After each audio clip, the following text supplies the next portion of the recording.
by way of introduction to the passage we're looking at this morning.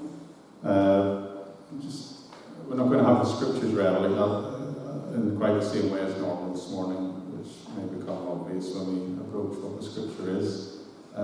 Just as a way of introduction, let me say, I'm sure as you know, the world's made up of many continents, and in each of these continents you find nations, or sometimes several nations. And in many cases, different languages are spoken among those different nations of the earth. And the question that arises in our minds perhaps is, where do those nations come from?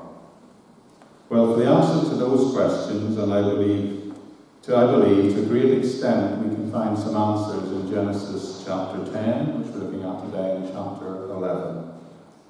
So what I want to do this week is talk about the nations as revealed in chapter 10, but more importantly, what was their purpose? What was God's plan and purpose in creating the nations of the earth? And then next week, as we look at chapter 11, we'll see what the Bible has to say about the different languages, and as those languages were first of all unified and then split up into different languages, what was that significance?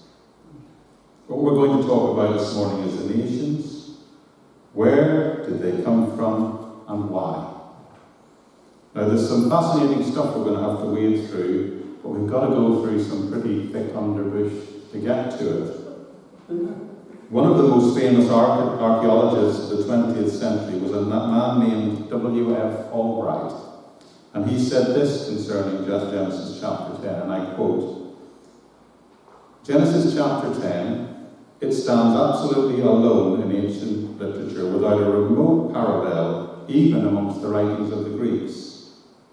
This is where we find the closest approach to the distribution of people and the geographical framework. To this day, the Table of Nations remains an astonishingly accurate document."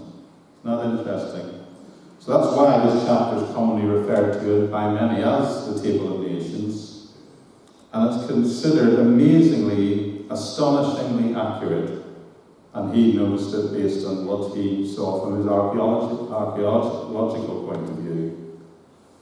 A Bible teacher I read when I was referring to this passage, said, "It is simply one of the most important and interesting chapters in the entire Word of God."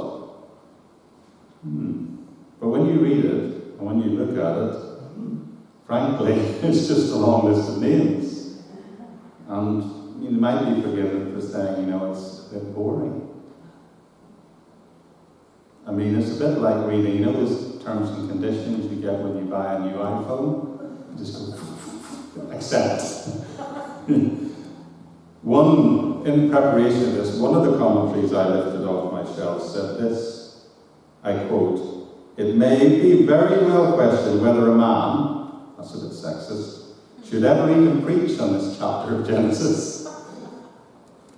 Well, I have to confess, when I first looked at it, I thought, because our pattern in this church is to expositionally, in the main, work through entire books of the Bible. And I have to confess, when I got to this, I thought, is this one we can skip? Will they notice that I've skipped it?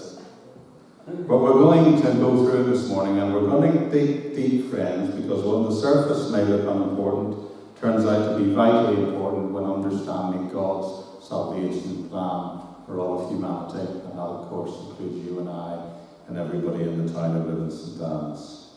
So let's look together at Genesis chapter 10 and see what the Bible has to say about the nations, or rather the beginnings of those